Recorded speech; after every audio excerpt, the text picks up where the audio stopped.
오늘 강의는 또 얼마나 지루하려나.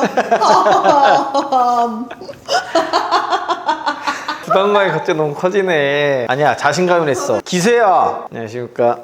아휴, 돈이 되는 건 다 하고 있는 직장인 정은석이고요. 부동산 투자할 때 알아야 되는 기초 상식이 있어서 그걸 알려드리려고 하고요. 일반 매수든 경매 공매든 청약이든 꼭 알아야 되는 세 가지가 있습니다. 명의, 누구 이름으로 할 거냐, 그리고 주택수가 몇 개냐에 따라 달라지기 때문에 이거 알아야 되고요. 두 번째, 세금. 세금도 되게 많아요. 사실 낙찰만 받고 매도한다라고만 단순히 생각해서 그렇지, 취득할 때 세금, 매도할 때까지 다양한 세금들이 있습니다. 세금 봐야 되고, 세 번째는 여러분들이 돈이 정말 많아서 올 현금으로 수없이 많은 주택을 사면 좋겠지만 대출, 꼭 레버리지를 이용을 해야 합니다. 그래서 수익률도 높이는 거고 자금이 투입되는 것도 최소화하기 위해서 대출도 알아봐야 돼서 세 개. 뭐라고요? 명의, 세금, 대출. 오케이. 자, 명의보감이 아니고요. 우선 세법을 보셔야 돼요. 세법에 따라서 주택수, 취득세가 달라지기 때문에 명의를 봐야 됩니다. 그래서 우리나라 세법에서는 주택수를 판단할 때 한 세대가 보유한 주택수를 기준으로 판단을 해서 세금을 매깁니다. 한 세대? 네, 한 세대라고 하면 뭐냐면 등본상에 가치 있는 사람이 직계 존속이냐 비속이냐 이런 걸 따지는 겁니다. 또는 내 남편이냐 와이프냐 이런 걸 따지는 겁니다. 이해가 되시나요? 안 돼요. 내가 만약 20대예요.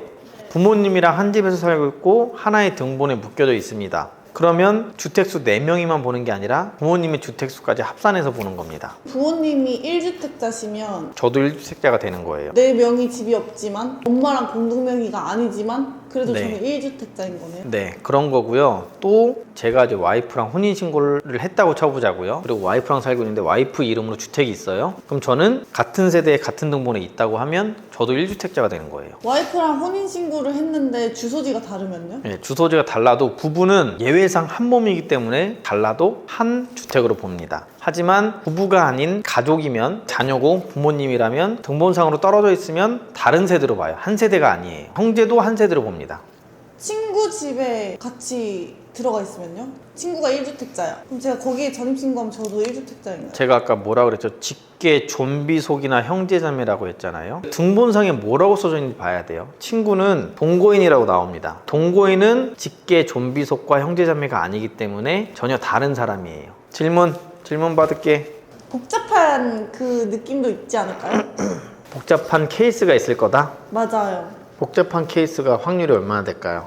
넘어가도록 하겠습니다. 그런 경우에 여러분들이 해당되신다면 세대 분리하세요. 본인만 무주택자가 되면 되는 겁니다. 세대 분리가 주소지를 다르게 하는 거죠? 네, 전입신고를 따로 하면 되는 거고요. 실제로는 같이 살고 있지만 전입신고만 따로 하면 되는 게 아니고 실제로 거주도 따로 하고 있어야 되는 거예요. 전입신고 플러스 정말 따로 거주. 예를 들면 이런 경우가 있을 수 있을 것 같아요. 제가 와이프랑 혼인신고를 안 한 상태예요. 근데 와이프랑 저랑 같이 살고 있어요. 혼인신고 안 했으면 다른 세대입니다. 주택 각자 하나씩 있어도 각각 1주택 1주택이에요. 근데 만약에 저희가 혼인신고 안 한 상태로 저희 부모님 집에 같이 들어가서 사는 걸로 돼 있어요. 그러면 와이프는 1주택이에요. 와이프는 저랑도 관련 없고 법적으로 시어머니랑도 관련 없기 때문에 1주택. 근데 저는 1주택이 아니라 2주택. 어머니나 저는 2주택이 되는 거예요. 요걸 기본으로 알아 놓으셔야 되고, 세대 분리를 해서 1주택자, 무주택자로 만드는 건 어렵지 않으니까 요걸 너무 어렵게 생각하지 않으셔도 되고요. 같은 주소지에서 거주하는 가족은 한 세대로 간주돼서 보유주택이 합산될 수 있다는 거예요. 경우에 따라서는 뭐 별도 세대로 인정받아 주택수 합산에서 제외되는 경우도 있어요. 이게 어떤 경우냐면 그런 아파트가 간혹 있거든요. 한 아파트지만 각각의 출입문이 있고 별도 분리된 아파트가 있어요. 등기는 하나인데 출입문이 두 개고 별도로 쪼개져 있기 때문에 별도의 세대로 보는 경우가 있고요. 간혹 청약인데 청약에서도 일정 조건이 충족이 되면 무주택자로 보는 경우가 있습니다. 예를 들면 어떤 경우냐면 자녀인 제가 주택이 없는 상태고 부모님이 주택이 있어요. 부모님 집에 살고 있으니까 아까 전 몇 주택자라고 했죠? 1주택자. 1주택자라고 했잖아요. 하지만 부모님 연세가 만 60세 이상이 되시면 제가 그 집에 살고 있어도 저는 청약할 때는 무주택자로 인정돼요. 청약할 때만. 어떤 경우에 따라서 합산해서 제외가 되는 경우가 있을 수 있다라고 보시면 되겠습니다.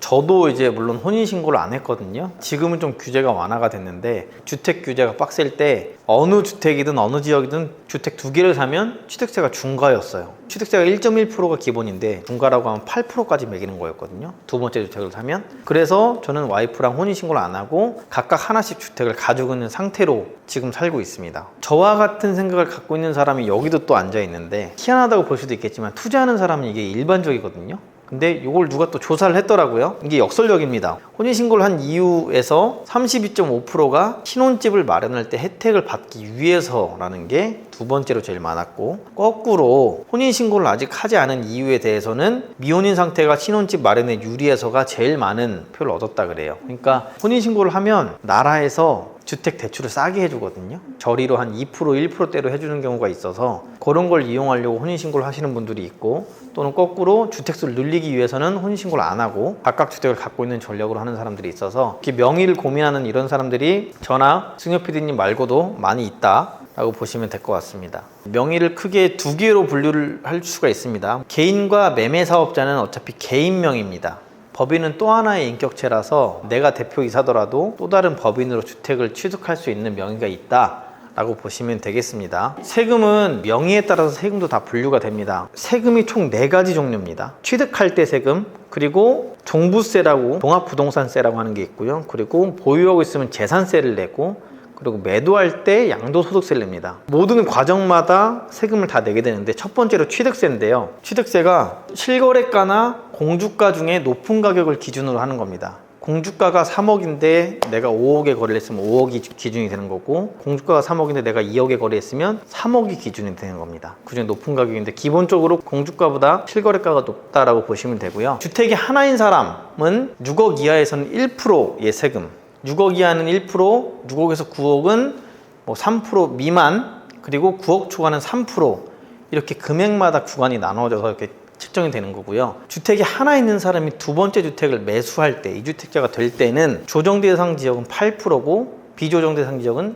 1에서 3%, 이 금액에 따라서 다시 결정이 되는 겁니다. 비조정, 조정은 나뉘는 게, 조정 대상 지역은 서초, 용산, 강남, 송파 이렇게 4개가 되는 겁니다. 거기를 조정 대상 지역이라고 하고요. 비조정 대상 지역이라고 하는 겁니다. 그 외 지역들. 무주택자가 주택을 하나 살 때는 조정 대상이든 비조정이든 다 요걸로만 따져요. 1%, 뭐 3% 기준으로만 따져요. 8%가 아니에요. 주택을 두 번째 가지려고 하는 사람이 조정 대상을 사면 바로 8% 때리는 겁니다. 1주택자가 두 번째 주택을 취득할 때는 요 앞에 주택이 조정 대상 지역이냐 아니냐에 따라서 또 달라져요. 조정 대상 지역이면 8%인 거고, 아니면 1에서 3%인 거다. 그래서 요거를 좀 꼼수를 쓰시려면 첫 번째 주택 살 때는 조정 대상 지역을 무조건 사는 걸 추천하고요. 두 번째 주택은 비조정 대상으로 사서 취득세 중과를 맞지 않는 1에서 3% 맞는 게 좋다. 조정 대상 지역을 사서 취득세 1에서 3% 사이로 맞고, 여기도 두 번째 주택도 비조정으로 사서 1에서 3% 맞는 게 취득세적으로는 제일 저렴하고요. 만약에 그걸 거꾸로 했다. 첫 번째 주택을 비조정으로 사서 1에서 3% 맞고 두 번째 주택을 조정 대상 지역으로 사면 두 번째 주택 살 때 중과세 8%를 맞기 때문에 이건 손해예요. 세 번째 주택을 살 때는 일괄 8%라고 보시면 되겠습니다. 이게 조정이냐 비조정 상관없이 일괄 8%라고 보시면 되고, 그리고 4주택 이상일 때는 일괄 12%다 라고 보시면 되겠습니다.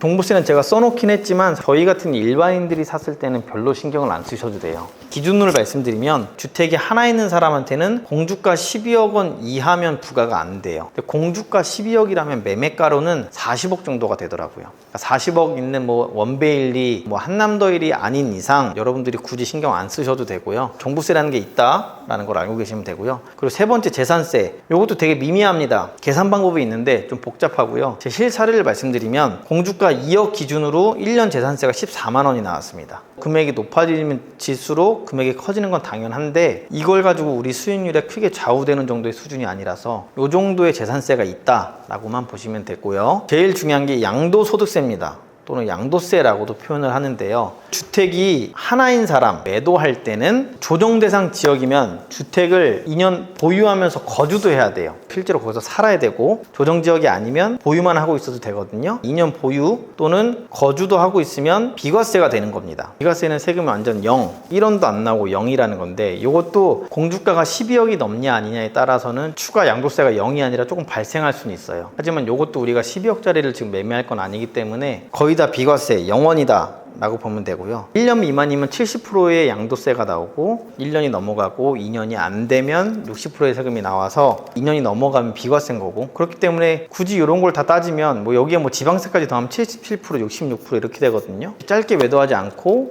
2년을 기다려서 비과세를 매도하는 게 세금적으로는 제일 좋은 투자 방법이 되는 건데요. 예를 들자면 1억의 차액이 나요. 근데 1년 안에 매도를 하면 77%, 1억을 벌어서도 실제로 남는 건 2,300만 원밖에 안 돼요. 7,700을 세금 내야 되고 1년 이상 2년 미만이면 6,600만 원을 세금 내야 되고, 하지만 2년 이상을 넘어가서 보유하게 되면 세금이 0원, 1억 원이 고스란히 내게 되는 겁니다. 그런 걸 생각하셔서 매도하는 시기도, 양도하는 시기도 잘 정하셔야 돼서 요걸 말씀드렸고요. 주택이 하나가 아닌 2개 이상이다. 첫 번째 주택 매수하고 두 번째 주택 매수하고 나서 두 번째 주택을 매도할 때는 6에서 45%예요. 주택이 2개 이상 되시는 분들은 매도할 때 전략을 제일 수익이 크게 남는 걸 오래 갖고 있다가 나중에 매도해야겠죠. 제일 수익이 적은 거를 먼저 매도하는 식으로 하셔서 전략을 짜시고, 수익이 많은 걸 나중에 매도해서 비과세 받는 그런 전략을 하는 겁니다. 다주택자면 수익이 제일 큰 걸 제일 마지막에 해야 된다고요? 네, 그렇게 제일 해야 돼요. 마지막만 비과세다? 네, 마지막만 비과세인데 2년 보유 및 거주를 해야 되는 조건 충족하면. 하지만 2주택이신 분한테는 예외가 있습니다. 일시적 1가구 2주택이라는 게 있거든요. 내가 이사를 가고 싶어서 다른 집을 미리 매수하는 경우도 있을 거잖아요. 그런 경우에 일시적 1가구 2주택이라는 표현을 쓰는 건데, 이게 어떤 거냐면 1, 2, 3이라는 법칙을 외우시면 돼요. 요 A주택이 먼저 산 주택이라고 하자고요. 종전주택. B주택은 신규 취득한 주택입니다. 기간을 1, 2, 3으로 정한 건데, 1.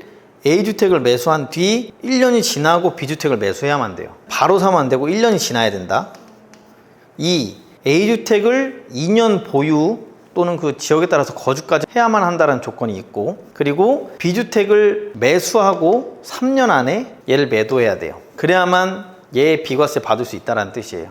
얘는 똑같이 2년 지나서 비과세 하면 당연히 되겠죠. 그때는 마지막 1주택이 됐으니까. 얘는 비과세에 맞는 거는 당연한 거고, 그러니까 2년을 충족하면 얘를 비과세 받기 위해서 2주택이 되면 아까 6에서 45% 이렇게 내는 게 아니라 이 1, 2, 3의 규칙, 법칙을 만족하면 얘도 비과세 해줄게 라는 겁니다. 얘는 얘만 갖고 있을 거다 그러면 2년 보유 및 거주해서 비과세 받거나, 얘도 똑같이 일시적 1가구 2주택을 쓰던가. 그럼 C가 되겠네요? 그쵸. C가 돼서 또 1, 2, 3 또 쓰면 되고, 그런 식으로 하면 되는데 3년 안에 매도를 한 다음에 다시 시작을 하는 게 깔끔하겠죠. 일시적 3주택은 안 될 거 아니에요? 네.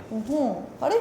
이런 세법의 이점도 활용하시면 되고요. 좀 단점은 627 대출 규제로 A주택을 매수한 다음에 1년이 지나고 B주택을 매수하는 요 시점, 얘는 2주택자인 거잖아요. 2주택자가 되는 거잖아요. 그때는 대출이 안 나와요. 627 대출 규제 나오기 전까지는 절세법이었는데 실현 가능한지는 모르겠네요. 진짜 2주택이 되는 거니까. 네. 그러면 627 규제를 안 받는 지방은 가능하겠네요? 그쵸, 그쵸. 그러네요. 오, 똑똑한데? 지방 투자는 그런 제한이 없다 보니까 말씀하신 대로 이렇게 지방 내에서 갈아타기 할 때는 1, 2, 3으로 쓸 수 있겠다라고 보이네요. 오, 똑똑하네. 자, 그래서 개인의 세금은 그렇게 개인 매매 사업자를 말씀드릴게요. 취득세 아까 말씀드린 것처럼 똑같은 기준으로 다 적용합니다. 이 개인이기 때문에 개인과 매매 사업자 별도가 아니어서 개인이랑 똑같이 취득세가 적용됩니다. 그러니까 예를 들면 제가 개인 매매 사업자를 머니 이슈라고 냈어요. 사업자가 나왔잖아. 그럼 머니 이슈로 살 수 없는 거네요? 강승유로 사는 거예요. 그 대표자 이름으로. 그쵸. 이게 어떤 거에서도 볼 수 있냐면 명의가 기준인 막 통장 사본 이런 걸 보면 개인 매매 사업자인 경우에는 머니 이슈로 사업자를 내더라도 머니 이슈라고 안 나오고 정원석 가로 열고 닫고 머니 이슈로 나와요. 그러니까 정원석 명의의 그 사업자가 가로로 표시되는 건데, 법인 통장은 아예 머니 이슈라는 통장으로 나옵니다. 명의자가. 매매 사업자도 개인이랑 똑같이 분류를 하기 때문에 취득세는 개인이랑 똑같다고 보시면 되고요. 다만 개인 매매 사업자를 쓰는 이유는 단타를 쳐서 빠르게 세금적으로 양도세를 안 내기 위해서입니다. 매매 사업자라는 것은 매매를 사업으로 하는 사람이라서 이걸 양도소득세가 아니고 1년에 한 번 5월, 6월에 신고하는 종합소득세로 평가를 하고요. 내가 만약에 1년에 한 채밖에 못 팔았어. 그럼 그 한 채로 난 수익의 대해서 종합소득세를 내게 되는 거고요. 내가 5채를 팔아서 수익을 냈어요. 그럼 그 5채에 대한 종합소득세를 내는 건데, 요 내는 시기가 한 채 팔아서 매도하면 세금을 내거든요. 그 한 채에 대한 수익을 계산해서 세금을 내는데, 나중에 종합소득세 계산할 때 그 세금이 적게 냈냐 아니면 많이 냈냐를 평가해서 돌려주거나 뱉거나 그렇게 되는 시스템으로 하는 거고요. 그리고 요 과세 표준은 대략적으로 이렇습니다. 그러니까 세전으로 1200만 원을 벌었으면 세율 6%, 72만 원 되나요? 이렇게 내는 거고, 네, 4600만 원은 15%, 8,800은 24%, 이렇게 버는 금액에 따라서 세금이 정해져 있습니다. 첫 번째 주택을 팔아서 제가 2천만 원 수익이 났다고 쳐볼게요. 그러면 4,600만 원 이하이기 때문에 15%의 세금을 냅니다. 하지만 제가 두 번째 주택을 팔아서 3천만 원의 수익을 봤다라고 치면 세율은 똑같이 15%, 4,600 이하라서 15%를 내요. 하지만 요거는 한 건, 두 건에 대해서는 그렇게 냈지만 나중에 종합소득세를 판단할 때는 이 세율을 다 더해서, 이 수익을 더해서 5천만 원의 수익이 났기 때문에 요 15% 구간이 아니라 8,800만 원 이하의 24%의 세금을 매기게 됩니다. 덜 냈냐, 적당하냐, 이걸 판단해서 뭐 뱉냐 아니냐를 판단하게 되는 거예요. 그리고 종합소득세는 여러분들이 직장을 다니고 있거나 개인적인 다른 소득이 있다, 사업소득이 있으면 합산이 되는 겁니다. 근로소득, 모든 소득과 다 합산이 되는 거라서 단순히 매매사업자로 주택으로 수익을 낸 과세 표준으로만 볼 게 아니라 나중에 다 합산돼서 계산이 되는 거다라고 보시면 되겠습니다. 보통은 소득이 낮은 사람한테서 매매사업자를 내고 해야 이 세율 구간이 점점 더 낮아질 수가 있는 거고요. 또는 가족 중에 소득이 일시적으로 멈췄거나 없는 가족의 명의를 활용하는 것도 또 하나의 방법이라고 보면 되겠습니다.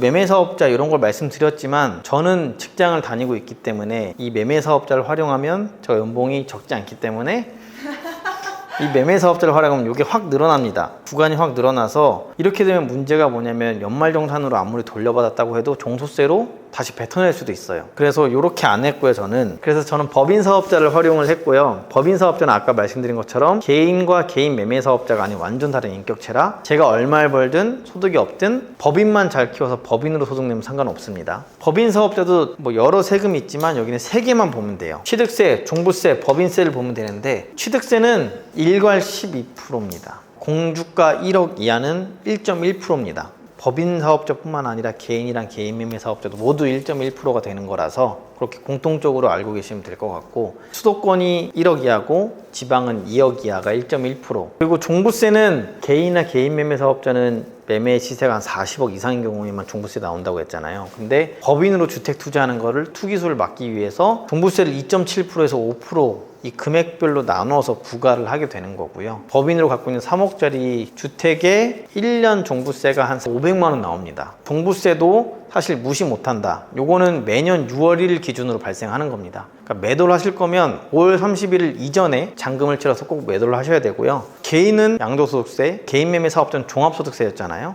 법인도 1년 정산을 결산을 해서 법인이 얼마를 벌었느냐에 따라서 법인세를 부과를 하는 겁니다. 9%에서 24%가 부과가 되는 겁니다.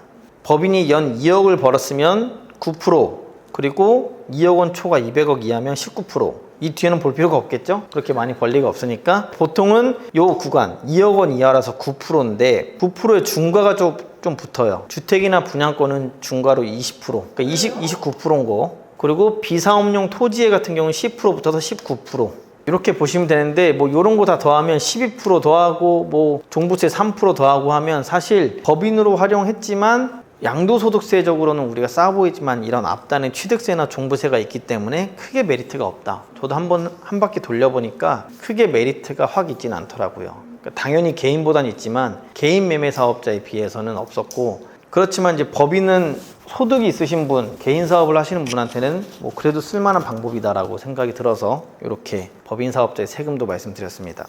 각자 상황마다 주택수나 뭐 여러 상황이 다르실 텐데 아마 제가 말씀드린 내용으로 대략 여러분들의 투자 방향이나 주택수 정리라던가 앞으로의 주택 추가 구입에 대한 전략이 조금 짜졌을 거라고 생각이 들고요. 그 내용을 참고하셔서 좋은 투자하시고 돈 많이 버셨으면 좋겠습니다. 감사합니다.